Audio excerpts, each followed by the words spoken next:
Kita ditawari dan kita hanya tinggal meresponnya dengan iman, Dan ini sungguh hal yang sangat luar biasa. Ini penting untuk kita beritakan bahwa ada kasih karunia di dalam Tuhan.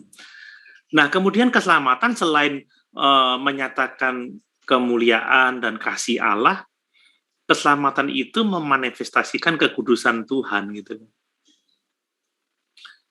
Kenapa kudus? Karena salib itu menunjukkan kekudusan Tuhan dan kasih Tuhan.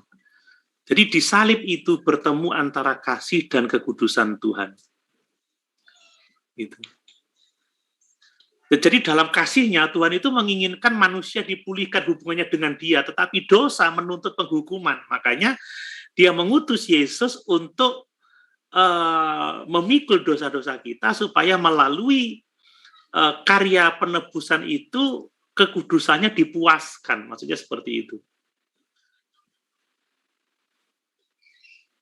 Jadi keselamatan itu di salib kita melihat perjumpaan antara kasih dan kekudusan Tuhan, kasih dan keadilan Tuhan.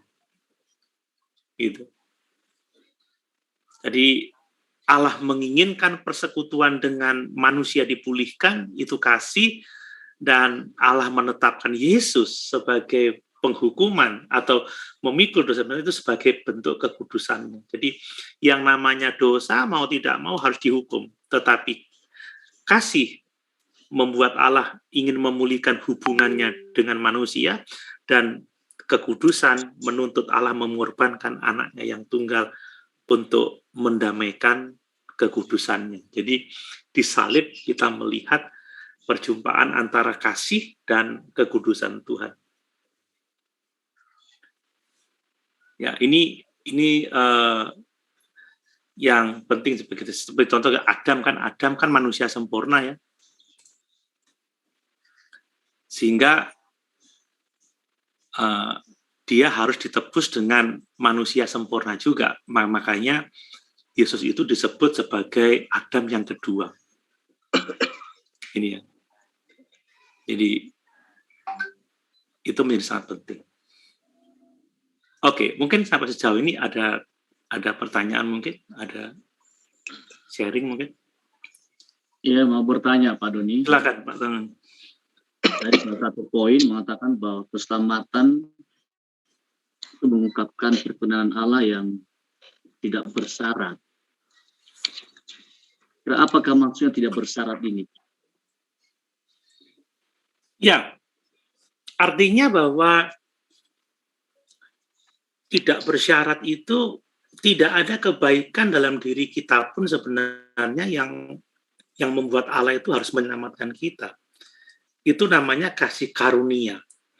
Sesuatu yang diterima oleh seseorang karena dia layak menerima, itu bukan karunia. Itu haknya.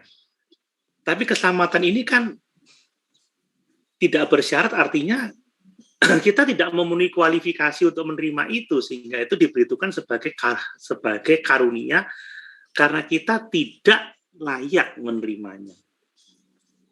Jadi tidak bersyarat ini, dalam artian tidak ada satupun yang memenuhi syarat untuk menerima keselamatan itu, tapi ini diberikan dengan cuma-cuma.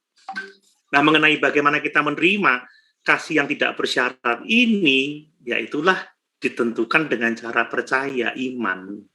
Gitu. Jadi iman itu bukan syarat keselamatan, iman itu adalah bagaimana respon kita terhadap kasih yang tidak bersyarat itu, dan seperti itu. Gitu.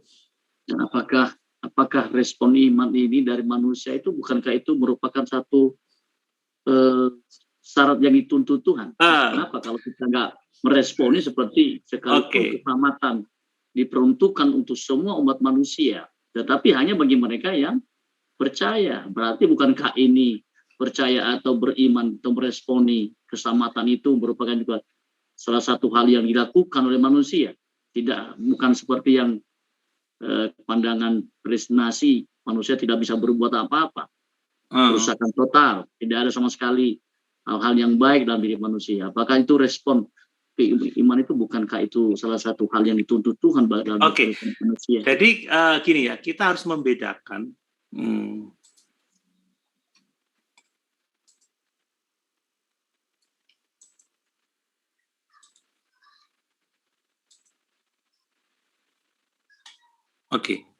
Kita harus membedakan antara karya keselamatan dengan respon. Ya, ini ada dua. Jadi di satu sisi kita harus memahami karya keselamatan. Bahwa keselamatan ini kasih karunia, tidak bersyarat. Salib ini sudah selesai. Jadi keselamatan sudah dikerjakan. Tidak perlu ada tambahan lagi pekerjaan manusia untuk supaya kita dapat diselamatkan.